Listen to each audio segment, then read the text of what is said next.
अस्सलामु अलैकुम वरहमतुल्लाहि वबरकातुहू। ईद मिलादुन्नबी स्पेशल हुजूर सल्लल्लाहु अलैहि वसल्लम और ईसा अलैहिस्सलाम में फ़र्क। आइए वीडियो को एंड तक देखते हैं।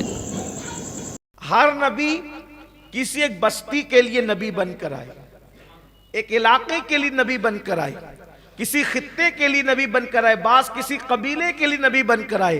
तन्हा अपने नबी है जो तमाम आलमीन के लिए नबी बनकर आए।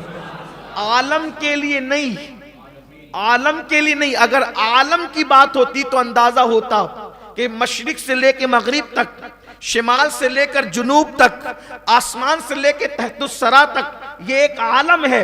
लेकिन आलम के लिए नबी नहीं है, वो आलमीन के नबी हैं, आलमीन के नबी। अल्लाह अकबर, जरा गौर फरमाएं।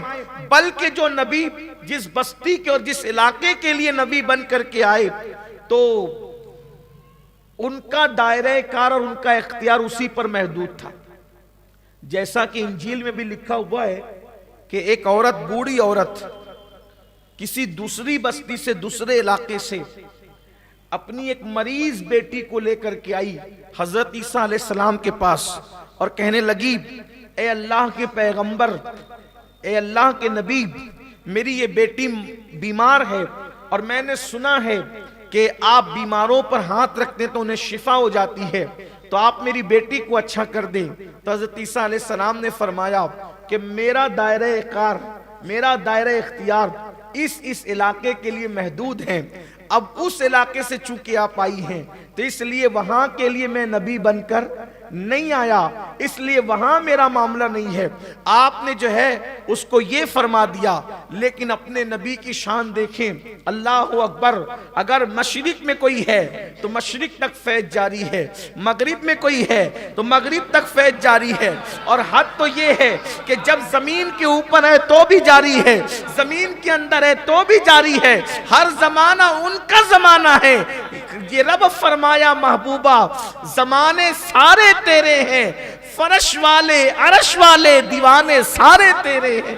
फर्श से अर्श तक उन्हीं की धूमें हैं, उन्हीं की शानें हैं। बल्कि आपने मुझसे इससे पहले भी ये सुना है कि एक रिवायत जो पितरस की है कि पितरस नाम का वो फरिश्ता जब विलादत इमाम हुसैन के मौके पे शिफा मांगने के लिए आया तो हुजूर अलैहिस्सलाम ने ये नहीं फरमाया कि मैं जमीन का रसूल हूं, आसमान तक मेरी रसाई नहीं है, बल्कि उस आसमान वाले को भी मुस्तफा जान रहमत ने शिफा अता करके बेइज़्निल्लाह ये बता दिया कि जैसे जमीन में इख्तियार में है वैसे आसमान भी अल्लाह ने मेरे इख्तियार में अता फरमाया। तो हुजूर अलैहिस्सलाम किसी एक बस्ती के लिए, खित्ते के लिए, कबीले के लिए नहीं, बल्कि अल्लाह ने तो उनके लिए फरमाया, वमा अरसलनाका इल्ला रहमतल लिल आलमीन। देखो यहाँ पर आलमीन दो जगह नजर आते हैं। अल्हम्दुलिल्लाहि रब्बिल आलमीन, सारी खूबियां उसको है जो तमाम आलमीन का रब है। और हुजूर के लिए कहा, वमा अरसलनाका इल्ला रहमतल लिल आलमीन, हमने आपको तमाम आलमीन के लिए रहमत बनाकर भेजा। अब आलमीन लोगों के समझ में नहीं आता तो इतना लोग समझ लें कि अल्लाह ने अपने को रब्बुल आलमीन कहा, महबूब को रहमतुल लिल आलमीन कहा, तो वो जिस चीज का रब है उस चीज के मेरे नबी नबी हैं। अल्लाह ने उनको नबी बना